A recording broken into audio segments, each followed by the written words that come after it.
아수르 왕 사네립의 침공을 하나님의 은혜로 멸절을 시키죠. 오히려 아수르를. 그래서 그 다음 순서로 오늘 본문이 기록된 거죠. 오늘 20장. 그런데 사실은 그렇지가 않습니다. 1절부터 보시면 히스기야가 병들어 죽게 됩니다. 그런데 하나님께서는 이사야 선지자를 통해서 이제 삶을 정리해라. 그리고 죽음을 받아들여라. 이런 말씀을 주시는 거예요.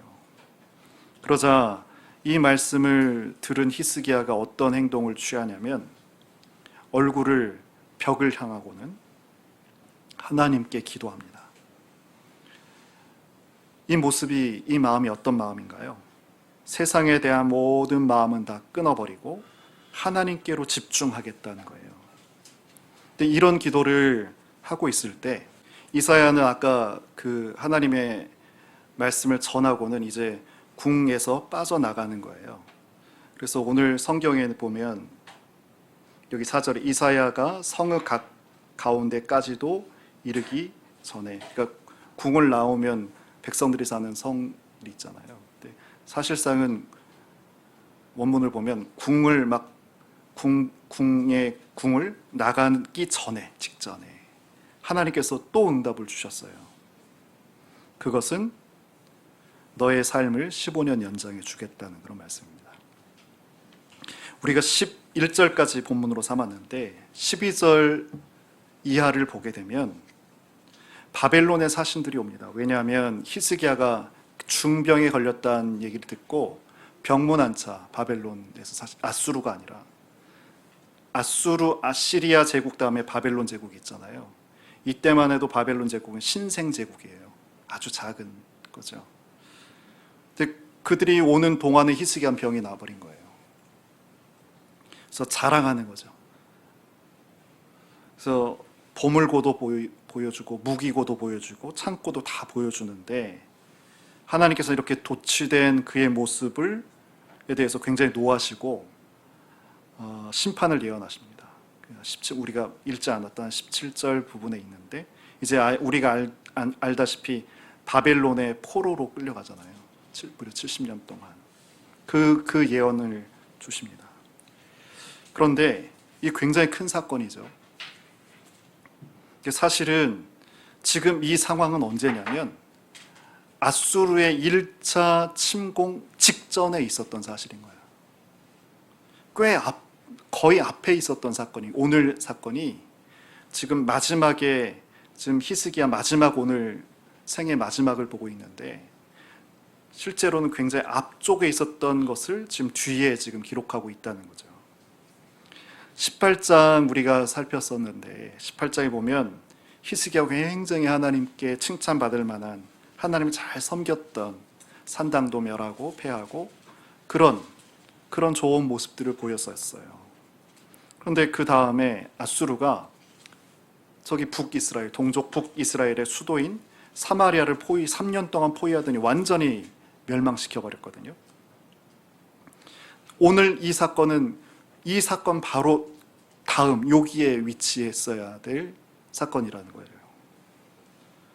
그런데 이 앞쪽에 상당히 앞부분에 그가 29년을 통치했는데 14년쯤에 있었던 이 일을 마지막 생의 마지막 이 부분에 딱 끌어와서 그 내용처럼 우리에게 지금 오늘 말씀은 증거하고 있는 거죠.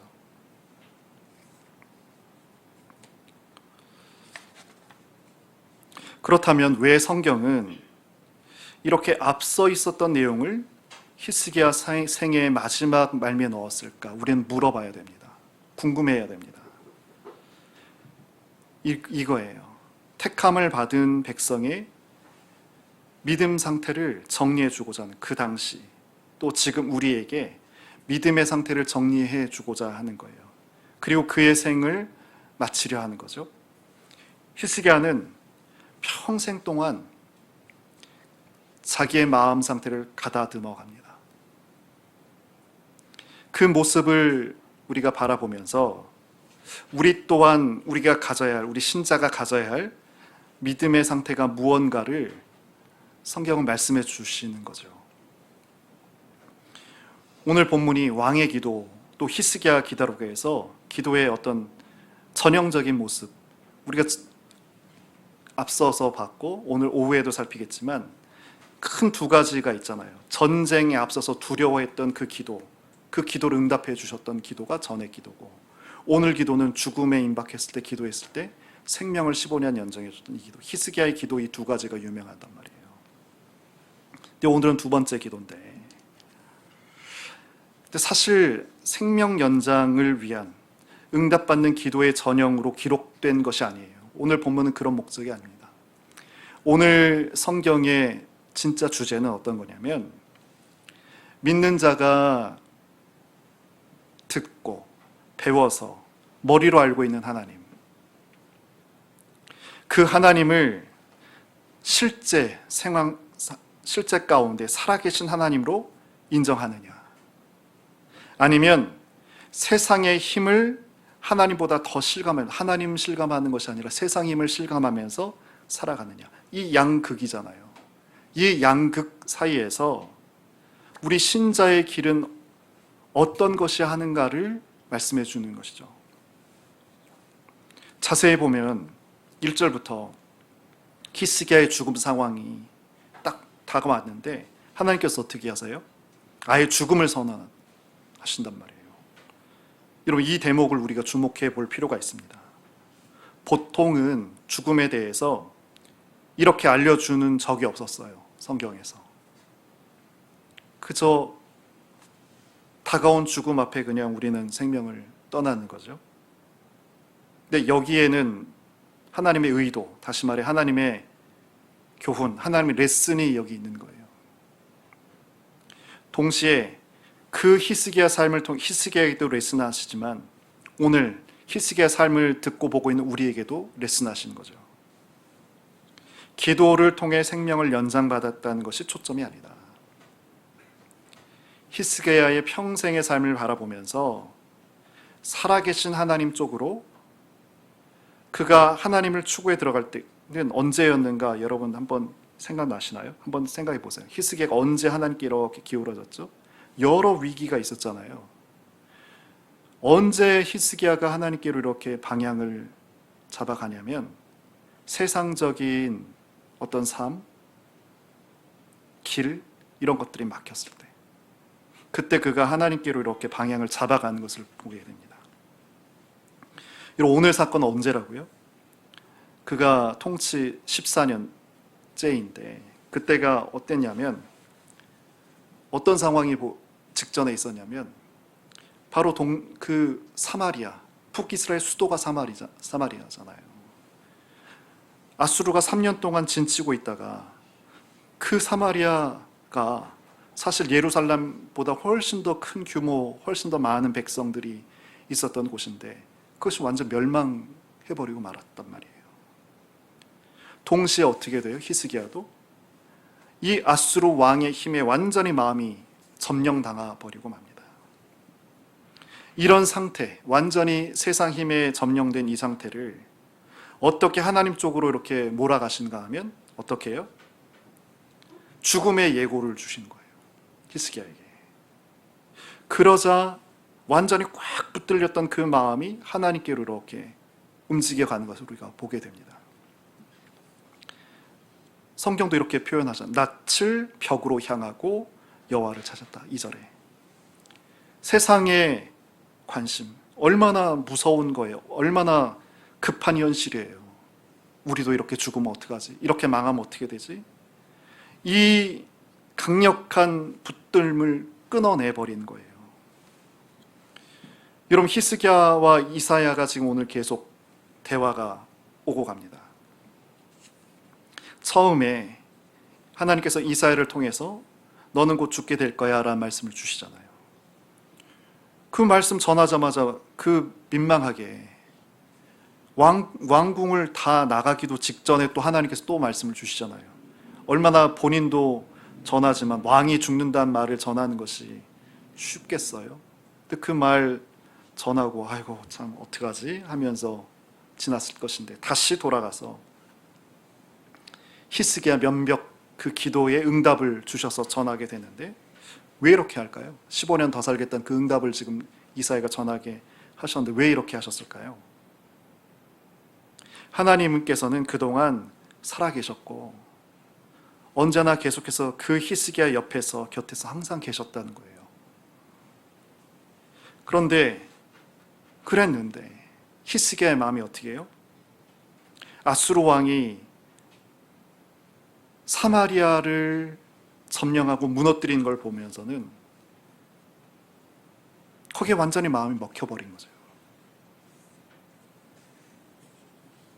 도저히 이 마음이 헤어나오질 못해요. 그런데 자신이 죽게 된다는 그 예언을 듣게 되면서 그 움직이지 않던 마음이 하나님께로 돌아서기 시작합니다. 근데 우리도 마찬가지입니다. 나에게 죽음이 없고 건강하고 다 잘되고 이럴 때는 우린 쉽게 세상에 먹혀버리다는 표현보다는 오히려 세상과 쉽게 동화가 되죠. 그러나 우리에게도 그 모든 길들이 다 막혀지고 단절될 때 그때 우리 마음도 히스기야처럼 하나님께로 향하게 됩니다. 그렇다면 오늘 우리가 본문 가운데서 생각할 수 있는 것은 무엇일까? 어떤 사건이 우리에게 터져요? 어떤 일이 생겨요? 그러면 우리는 살아계신 하나님 쪽으로 가야 됩니다. 사실 오늘 모티브는 지난 금요일 날 새벽 가운데 믿음의 프로그램이라는 거였어요. 다시 한번 혹시 들으신 분은 연결해서 생각해 보시면 좋겠고 아니면 오늘 그냥 본문에만 집중하시면 좋겠어요. 저는 거기에 모티브를 얻고 오늘 말씀을 금요일 오후부터 어제까지 이렇게 오늘 말씀을 이렇게 준비를 하게 됐는데 빨리 오빠 나사로가 죽게 되니까 거기에 빠져서 우리는 아무것도 하지 못하거든요. 근데 예수님은 어떻게 하셨어요? 나에게 그것 말고 그 넘어서 있는 나를 보라. 이것을 믿느냐라고 하시면서 더 깊숙이 마르다를 끌어내셨어요. 우리에게도 어떤 사건이 터지고 어떤 일이 생기게 되면 사실은 우린 그 상황 속에서 더 깊숙이 하나님께로 가야 되거든요. 근데 실제는 어때요? 내 머릿속 생각에 머물러 버립니다. 또는 저리 그 세상의 힘을 추구하기 위해서 찾기 위해서 분주합니다. 뛰어다닙니다. 어떻게 해야 되냐고요? 우리 신자는 어떻게 해야 되냐고요? 우린 어떻게 해야지 하나님의 살아계심의 그 방향을 향해서 마음을 움직여 갈 수 있냐는 거예요. 그것은 히스기야처럼 죽음이 마음으로 받아들여져야 됩니다. 죽음의 예고를 듣자마자 히스기야는 살아계신 하나님을 찾습니다. 살아계신 하나님을 실감하고 싶었고 느끼고 싶었고 그래서 하나님을 찾게 됩니다. 세상이 아니라 하나님으로 배부르고 싶었고 하나님으로 충만해지고 싶어서 마음이 온통 그쪽을 향해서 움직입니다. 근데 우리 사람은요, 대개의 경우는 세상에서 잘 살고 부족함 없고 그리고 그쪽으로 가고 있는 동안에는요, 성경을 읽더라도 어떻게 오늘 본문을 읽는다 쳐도요, 나도 간절히 기도하면 죽지 않겠네, 이런 생각밖에는 하지 못하게 됩니다. 자, 이 정도까지 말씀 우리가 나누면서 이제 이 정도는 우리가 생각을 좀 정리할 수 있어야 됩니다. 우리는 왜 하나님께서 히스기야에게 비정한 말씀을 전했는지 짐작할 수 있어야 된다는 거예요. 히스기야, 너 더 살지 못해. 주변을 정리해. 죽음을 맞이하도록 해. 왜 이렇게 다윗 다음 가는 왕이잖아요. 그렇게 진실하게 신앙을 살아왔던 히스기야잖아요. 왜 그런 그에게 이런 말씀을 주셨을까? 사마리아에게 완전히 마음 뺏겨버리잖아요, 히스기야가. 마음이 기울여져 버렸잖아요. 그러니까 하나님께서 어떤 레슨을요? 죽음을 가르치시죠. 죽음을 보여주시고 죽을 것을 예언해 주시면서 지금 너의 곁에 있는 살아있는 나에게로 지금 옮길 것을 그렇게 하신 거예요. 그래서 자리를 옮겼어요. 근데 이후의 사건들 우리가 앞서서 설교로 쭉 살폈어요. 그리고 나서 아수르 1차 침공이 있었고 실제로 2차 침공이 있었어요. 어떻게 됐어요? 이렇게 다시 왔거든요. 근데 우리가 아는 것처럼 기억하세요? 다시 세상 쪽으로 완전히 히스기야가 마음이 물러나 버립니다. 오늘 제목을 한번 다시 한번 보세요. 설교 제목. 평생을 걸려야 하는가? 하나님께로 우리 마음이 온전히 옮기는 것이 이렇게 어려워요. 나도 평생에 걸려야 하는가?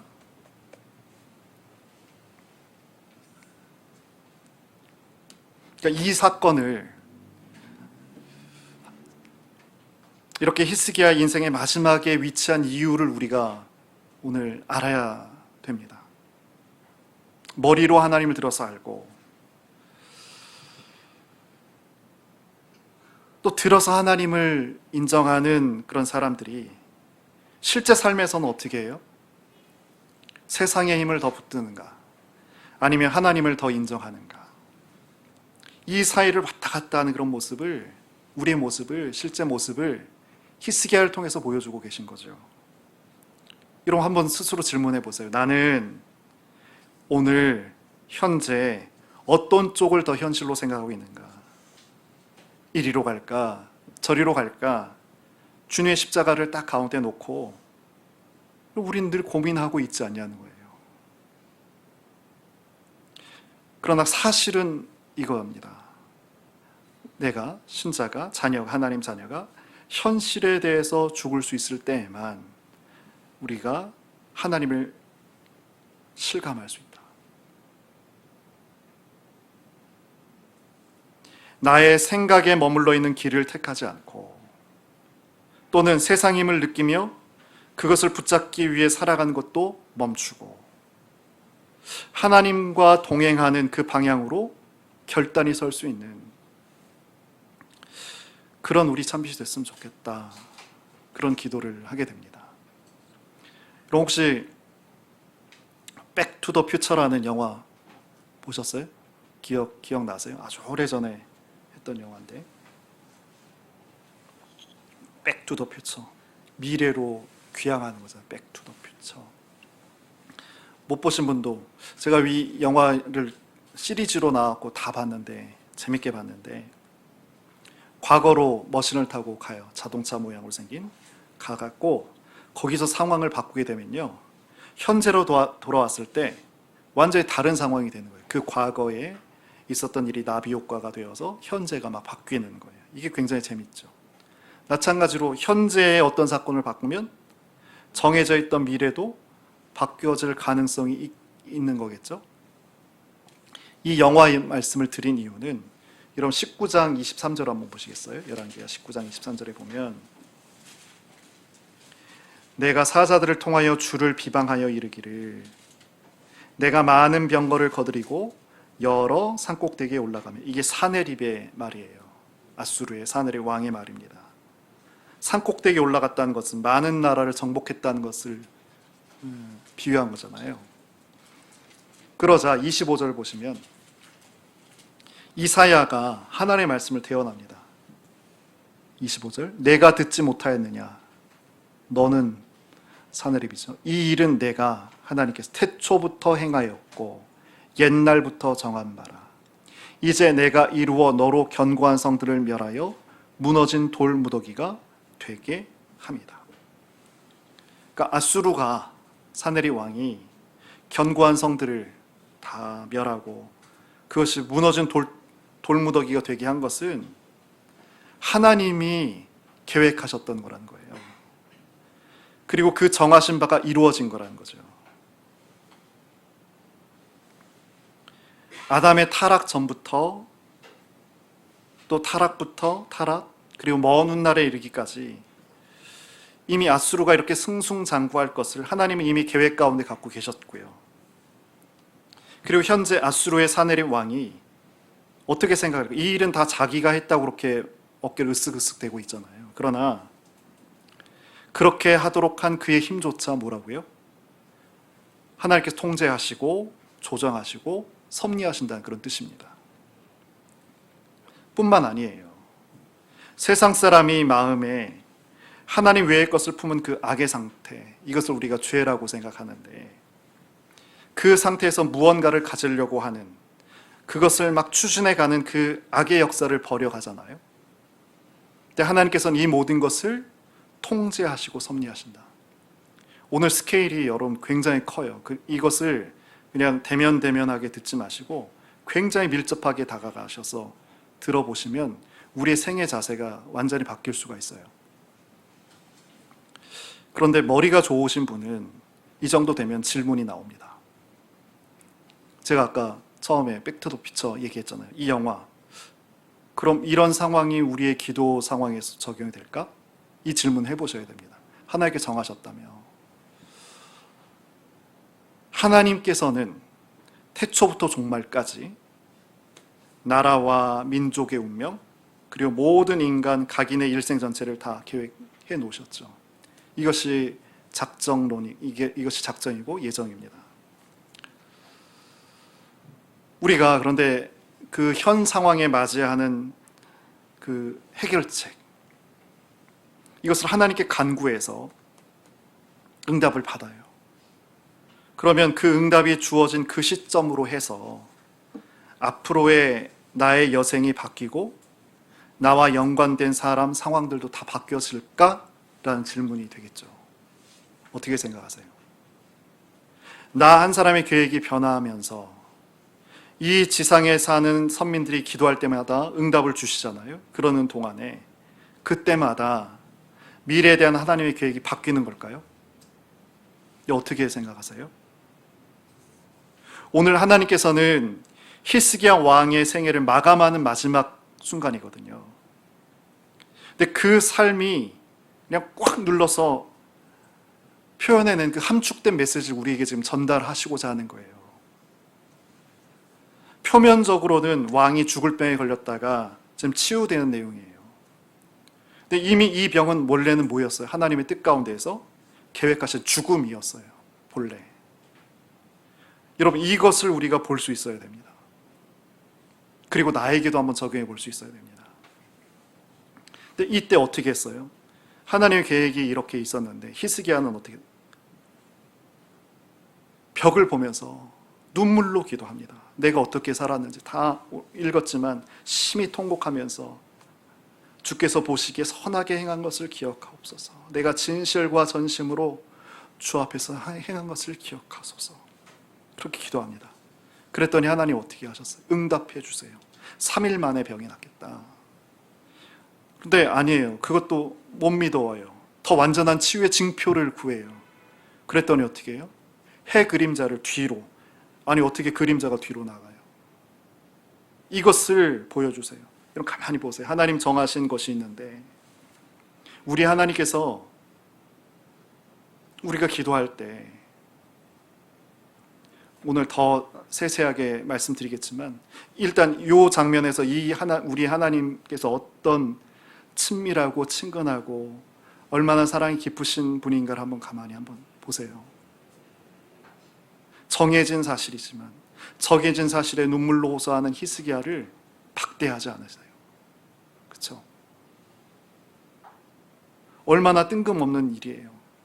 3일 만에 병이 낫겠다 하면 충분할 텐데 더한 징조를 표현했을 때 됐다가 아니라 그림자를 10도나 물려주시는 그런 징표까지 보여주세요.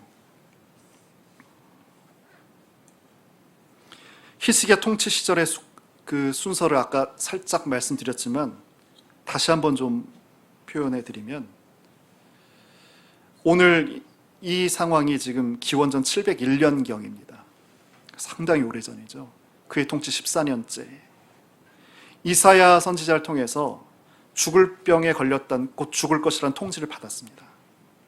근데 기도하고 나서 치유받고 일령표상의 기적이 나타나죠. 해시계에서.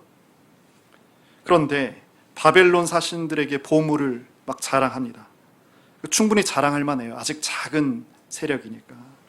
너무 또 자기가 살아났고 그 기적이 너무 특이하고 그러니까 얼마나 기뻤겠어요. 근데 이 사실을 이사야가 책망하고 유다가 결국 이 바벨론, 지금 아무것도 아닌 이 바벨론에 멸망당할 것이다라는 예언도 듣게 됩니다. 그리고 나서 아수르의 1차 침공이 시작됩니다. 히스기야가 어떻게 했어요? 애굽의 동맹을 취하지만 아무 도움도 받지 못하고 결국 공물을 바치죠. 그래서 결국 2차 침공을 받게 됩니다. 이때 어떻게 했어요? 생을 내놓고 했던 그 침묵 기도를 드립니다. 그거 오늘 오후에 다시 한번 리뷰할 겁니다. 이 침묵을 통해서 진짜 그 상황에서 그렇게 빠져나오지 못했던, 평생 움직였잖아요. 다시 살아났는데도 또 어려움이 오니까 또 세상으로 출렁거렸잖아요. 근데 이 마지막 침묵을 통해서 그가 완전히 그 상황에서 빠져나오는 그런 기도를 드립니다. 그때 하나님께서 뭘 허락하세요? 아수르가 망하게 되고 사나리 왕이 본국으로 돌아가서 아들들 통해서 암살당하게 됩니다.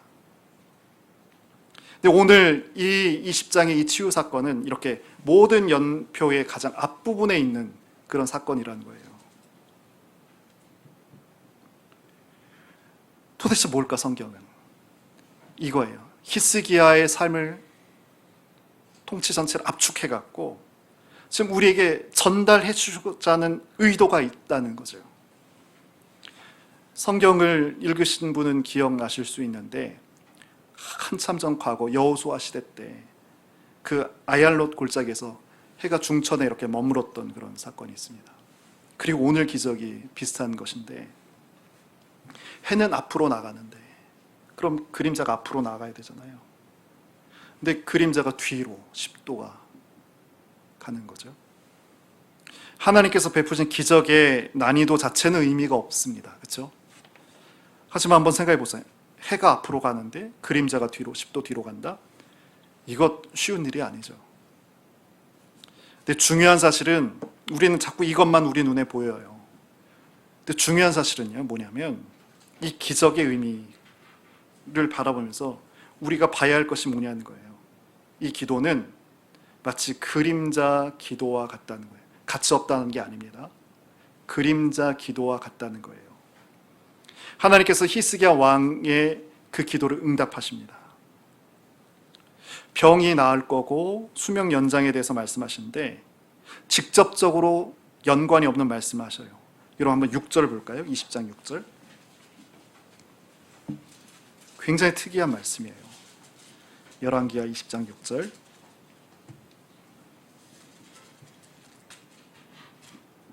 같이 한번 읽겠습니다. 열왕기하 20장 6절입니다. 내가 내 날에 15년을 더할 것이며 내가 너와 이 성을 아수르 왕의 손에서 구원하고 내가 나를 위하고 또 내 종 다윗을 위함으로 이 성을 보호하리라 하셨다 하라 하셨더라. 아멘. 특별하게 보이지 않으세요? 히스기야는 지금 자기의 치유를 위해서 기도하는데 뭐라고 하세요? 이것과는 전혀 상관없는, 사실상 지금 전혀 일어나지 않고 있는 아수르 침공에 대해서 너와 유다와 이 성을 구원하시겠다, 이런 말씀을 주시는 거예요. 여러분 이게 연결이 되는 부분입니까? 내가 살아야겠는데 아직 나타나지도 않은, 그것도 한 번도 아니고 두 번의 침공이 있을 것인데 남유다를 구원하실 것이다, 그 말씀을 주시는 거예요. 이걸 쉽게 의역을 하면 이런 겁니다. 하나님은 이스라엘을 통해서 히스기야가 죽겠다 그렇게 계획하셨잖아요. 근데 히스기야 너가 죽을지라도 이 남유다를 나 여호와의 이름과 또 내 사랑하는 종 다윗을 위해서 아수르에게서 구원할 것이다 라는 거예요. 요점은 뭐냐면 아수르와의 관계에 있어서 히스기야의 생존은 아무 상관이 없다는 것을 일부러 보여주시는 거죠. 그리고 아수르의 침공은 뭐죠? 그들의 멸망은 태초부터 계획하시고 정하신 대로 지금 간다는 거예요. 여러분, 이것을 우리가 볼 수 있어야 됩니다. 이걸 볼 수 있으면 우리의 신앙은 굉장히 단단해질 수 있어요. 우리의 걸음이 굉장히 묵직해질 수 있어요. 히스기야가 왕으로서 면벽 기도를 통해서 병이 났습니다. 일용표의 시가가 10도로 뒤로 물러갔고, 그래서 15년을 더 살았어요. 하나님께서 본래 갖고 계셨던 그 역사에 엄청난 변화가 나타난 걸로 보이죠. 우리 눈에, 그의 눈에. 그러나 뭐예요? 실제로는 아무 변화가 없습니다. 제가 그림자 기도라고 했잖아요. 이게 가벼운 겁니까? 놀라운 기적이잖아요. 이런 일이 있나요? 있을 수 없는 일이잖아요.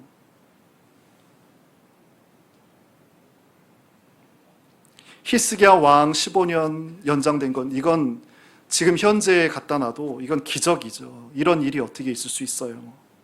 근데 그렇게 연장된 삶 자체도 그림자의 삶이라는 거예요. 어떤 의미에서? 실제 하나님의 커다란 섭리가 운행되는 그 과정, 계획이 진행되는 중에는 아무런 영향이 미쳐지지 않기 때문에 그렇다는 거예요. 그래서 그림자와 같다는 거예요. 해가 지나가, 그 기적, 그림자가 지나가지만 하나님의 큰 역사는 도도하게 흘러가잖아요. 거기에 그림자와 같다는 거예요.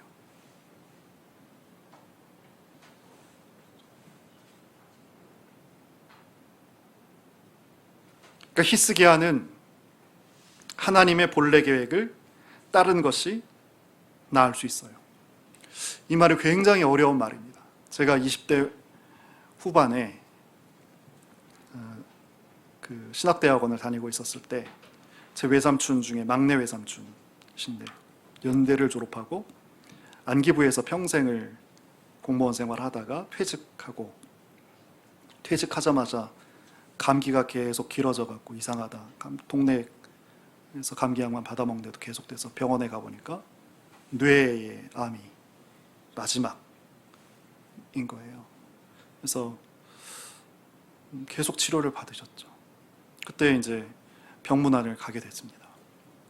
제가 그때 읽었던 것도 문화서였는데, 오늘처럼 이렇게 제가 다 이해하고 깨달은 것이 아니라 히스기야가 문하세의 관계만을 딱 보고 참 위로해 드려야 될 그 침상에서 아픈 말씀을 드렸어요. 어떤 얘기냐면 지금도 그 말씀 드리려고 하는데, 이 15년 동안 있었던 일이, 연장된 15년 가운데 있었던 대표적인 일이 아들 문하세를 낳은 거잖아요. 문하세가 남북 유다 왕 49명 중에 토탈 가장 악한 왕이에요. 그 왕이 태어난 거예요. 15년 허락받은 것 가운데 만약에 내가 먼저 부르신 대로 계획대로 천국에 갔다라면 이런 악한 문하세는 태어나지 않을 아들이었거든요. 이 얘기를 누구한테 했냐면 외삼촌한테 했어요. 얼마나 기가 막히겠어요. 근데 그때는 제가 아주 이론에 냉정했던 사람이었고, 성경 이론에. 그러면서 그 하나님을 뜻을 받을 수 있으면 좋겠다. 그런데 이건 뺨 아니면 화가 날 수 있는, 그런데 그것을 깊이 이렇게 들으시더라고요. 그리고 나서 5년 정도 더 사셨어요. 굉장히 오래, 10년? 10년을 더 사셨네요. 그리고는 모든 이제 안기부가 늘 이렇게 비상대기 있잖아요. 못 하시다가 인척들의 그 대소사를 꼭 지팡이 하나 짚고 다니시면서 그렇게 하시더라고요. 여러분, 15년 동안, 허락받은 15년 동안 문하세뿐만 아니고 어떤 일이 있었어요? 낳자마자 어떤 일부터 바벨론 사신들에게 자랑했잖아요. 그러자 하나님께 책망을 듣습니다. 그리고 나의 유다의 궁극적인 멸망의 얘기를 듣잖아요. 뿐만 아니죠. 이사야의 선지의 얘기를 듣지 않고 애굽에게 손을 벌려갖고 어떻게 됐어요? 막대한 공부를 바칠 뿐만 아니고 굴욕적인 항복도 하게 됐어요. 그리고 그 므낫세, 형편없는 아들을 낳은 거죠. 전 그래서 바울의 이 말씀을 저도 스스로 기억하고자 합니다. 우리가 담대하여 원하는 바는 차라리 몸을 떠나 주와 함께 있는 그것이라. 고린도후서 5장 8절입니다. 전 지금이라도 우리의 신자는 하나님 나라의 소망이라는 것은 지금이라도 그 나라에 입문하고자 하는 그런 기대가 우리 가운데 있어야 되는 거예요. 이 점을 기억했으면 좋겠어요.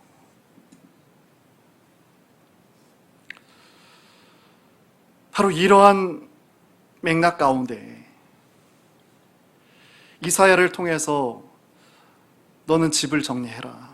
내가 죽고 살지 못하겠다. 이런 말씀을 전달해 주신 거죠. 가만히 생각해 보세요. 우리에게 주어진 환경, 또 세상의 변화를 위해서 우리가 드리는 기도, 이런 기도가 혹시 그림자 기도의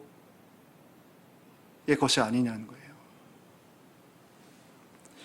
내가 열성을 다해서 드린 기도가 세상과 내 주변 환경에 대한 그런 기대라면, 그런 기도라면 응답이 주어졌잖아요. 히스기야 같은 경우도. 근데 그것이 그림자 기도잖아요. 또 그림자 응답이잖아요. 근데 이것은 하나님께서 본래 갖고 계셨던 계획에 아무런 수정을 가할 수 없다는 거예요. 저는 이 대목을 여러분 가만히 또 잘 살펴야 돼요. 이것이 얼마나 안심이고 다행입니까? 조변석계 하지 않으신 분이잖아요. 한결같은 당신의 뜻을 풍부하실 뿐만 아니고 그것을 이루어 가시는 우리 하나님이시잖아요. 여러분, 우리가 이것에 대해서 인정을 하게 되면 기꺼이 우리는 하나님 앞에 우리의 허리를 굽힐 수 있을 뿐만 아니고 우리가 일희일비하면서 걷는 것 아니고 아주 든든하게 묵직하게 그 하나님을 신뢰하면서 사는 그런 다른 삶을 살 수 있게 되는 거예요. 그런데 이제 또 결론적으로 이제 드릴 말씀이 있습니다. 그러면 이렇게 마치 그림자 기도, 또 그림자 응답, 이건 무가치합니다라고 끝나는 거냐? 무가치한 건가요? 왜 이 말씀을 왜 해주시죠? 아니, 하나님 보세요. 3일 만에 날 거야 뿐만 아니고 말도 안 표적과 표적을 베풀어 주시잖아요. 날 거라는 확증 도장까지 찍어 주시잖아요. 이 일이 무가치한 걸까라는 거예요. 히스기야의 치유가 국가와 또 역사에 영향을 미치지 못하는 사실 그림자 역사입니다. 그리고 개인적으로 치유받았던 15년 동안 보물 자랑하다 야단맞고 유다 멸망을 예언받고 폐역한 므낫세 낳고 또 아수르 1차, 2차 침공 여러 불행한 일들을 겪게 되는 거예요. 15년 동안 생각해 보세요.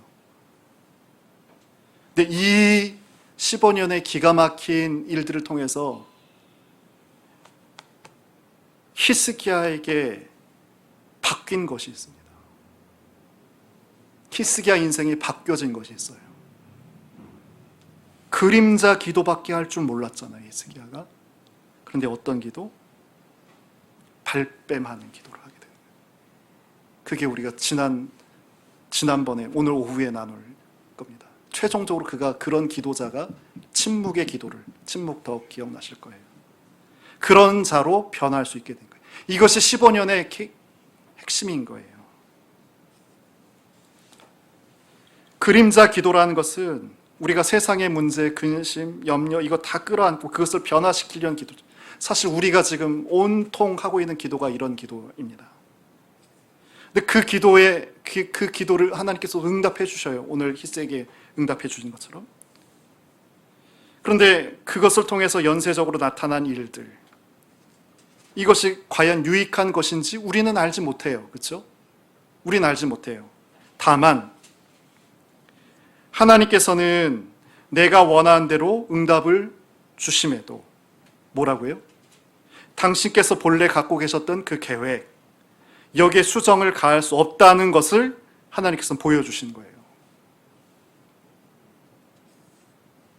그런데 히스기야 개인의 이 영적인 영역에서 뭐라고요? 그림자 기도밖에 할 수 없었던 그런 영적인 수준에서 그 상황에서 완전히 물러서는, 십자가를 꼭 붙들고 내 안에서 끊임없이 솟아나는 불만, 비판, 불안, 이런 것들을 다 발뺌하여서 진짜 하나님의 뜻과 하나님께서 원하시는 것을 붙들면서 기도하는 기도자가, 그런 히스기야가 되게 하신다는 사실입니다. 우리가 그림자 기도를 하게 되면 세상을 자꾸 우리 마음 끌어안고 받아들이고 그 상황을 내가 주관하고 그것을 위해서 하나님을 동원하는 그런 기도밖에 하지 못했단 말이에요. 그런데 우리가 전혀 다른 이 발뺌의 기도를 할 때에는 나에게 펼쳐져 있는 이 기가 막힌 주어진 상황이 있다 손 치더라도 마음이 어디로? 거기로 흡수되는 것이 아니라 빨려 들어가는 것이 아니고 마음을 하나님께로 드리는 거예요. 하나님께서 이것을 히스기야 마지막 생애를 다 정리하면서 이것을 우리에게 지금 보여주시고 말씀해 주시고 싶은 거죠. 세상 살면서 어려운 일이 주어질 때마다 우린 이 어려움에 자극받아서 하나님께 기도합니다. 어려움으로부터 빠져나가길 원하죠. 또 이 어려움이 제거된 것을 원합니다. 그러나 어려움이든 쉬움이든 하나님께서 내게 정해주신 계획은 어떻게 돼요? 태양이 지나가듯이 지나가는 거예요. 여러분 이것을 기억하세요. 그러니까 담대하시라고요. 트럼프가 대통령이 되고 우리 대통령이 좀 못나고 부족하더라도 우리를 향하신 하나님의 근본적인 뜻, 그리고 우리 각자 당신의 자녀들을 향하신 하나님의 사랑, 이런 부분은 분명하고 조금도 흔들림 없이 진행되고 있다는 사실이에요. 하나님께서는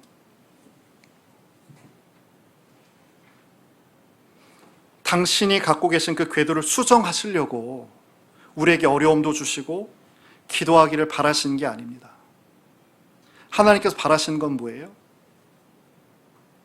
그것은 유지하지만 그 응답하시고 함께 하시고 하는 것을 통해서 뭐라고요? 우리 마음이 세상과 내 생각 자아가 아니라 거기서 발을 빼내는 그 신자다운 그 변화됨, 이것을 하나님께서 우리에게 원하세요. 어쩌면 이런 생각을 해보게 됩니다. 우리가 일생 동안 쉬지 않고 해야 할 기도의 내용이 뭘까? 바로 이 그림자 기도에서 이 침묵의 기도, 발뺌의 기도로 변화를 위한 기도, 그 삶, 이것이지 않을까? 돈 문제가 생겨요. 있을 수 있다고, 유혹이라고 했잖아요. 우리 지난 오후에. 우리 생애 가운데 늘 쫓아다닌다고요. 그래서 돈 없어서 기도를 했어요. 그림자 기도를 했어요. 시작했어요. 그러나 우린 어느덧 그 기도 가운데 어떻게 되죠? 침묵의 기도가 이어지는 거죠. 나의 돈 없는 문제는 하나님께서 대면하신다. 그리고 나를 향한 하나님의 계획은 분명히 진행된다. 나는 그러니까 돈이 있든지 없든지 뭐라고요? 하나님으로 기쁠 수 있으면 된다. 이것을 생각하면서 움츠리지 않고 낙심하지 않고 절망하지 않고 또박또박 걸어 나가는 거예요. 성경이 오늘 본문뿐만 아니고 히스기야라는 이 특별한 하나님의 사람의 삶을 우리에게 쭉 말씀해 주시면서 우리에게 교훈해 주신 것 어쩌면 이것 한 가지입니다. 어떤 상황이 주어져도 우리의 영혼은, 우리의 마음은, 우리의 심령은 그런 문제와 상관없이, 관계없이 하나님과 예수님과 성령님으로 기뻐하는 거예요. 그 하늘 살아계신 하나님으로 기뻐하는 거예요. 여러분, 오늘 이렇게 한번 말씀도 정리하고 같이 기도했으면 좋겠습니다. 우리는 세상을 끌어안고 그림자의 기도 응답이 주어졌는데도 그것이 그림자라는 것을 모르고 그 그림자 응답에 목숨 걸었어요. 그렇죠? 우리 그랬습니다. 우리 교회가 그래왔습니다. 근데 이제부터는 어떻게 걸어야 할까?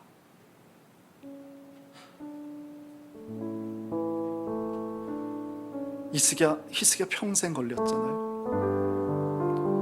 근데 우리에게 지금 히스기야 마지막에 할 수 있었던 그 침묵의 기도, 그 기도를 우리는 지금 할 수 있다는 거예요. 누구를 통해서? 십자가를 통해서. 그래서 마음을 고스란히 빼고 평생 엮여져서 살 줄 모르고 살아있어도 노예로 종으로 사는 거죠. 근데 그 마음을 놓고 하나님으로 기뻐하면서 이 세상, 이 상황, 나에 대해서 하나님께서 보배로운 생각을 갖고 계시다고 하는데 그 상황이 정해진 대로 진행되는 것으로, 그리고 놀랍게 그 본유, 그 움직일 수 없는 거기에 우리가 참여하는,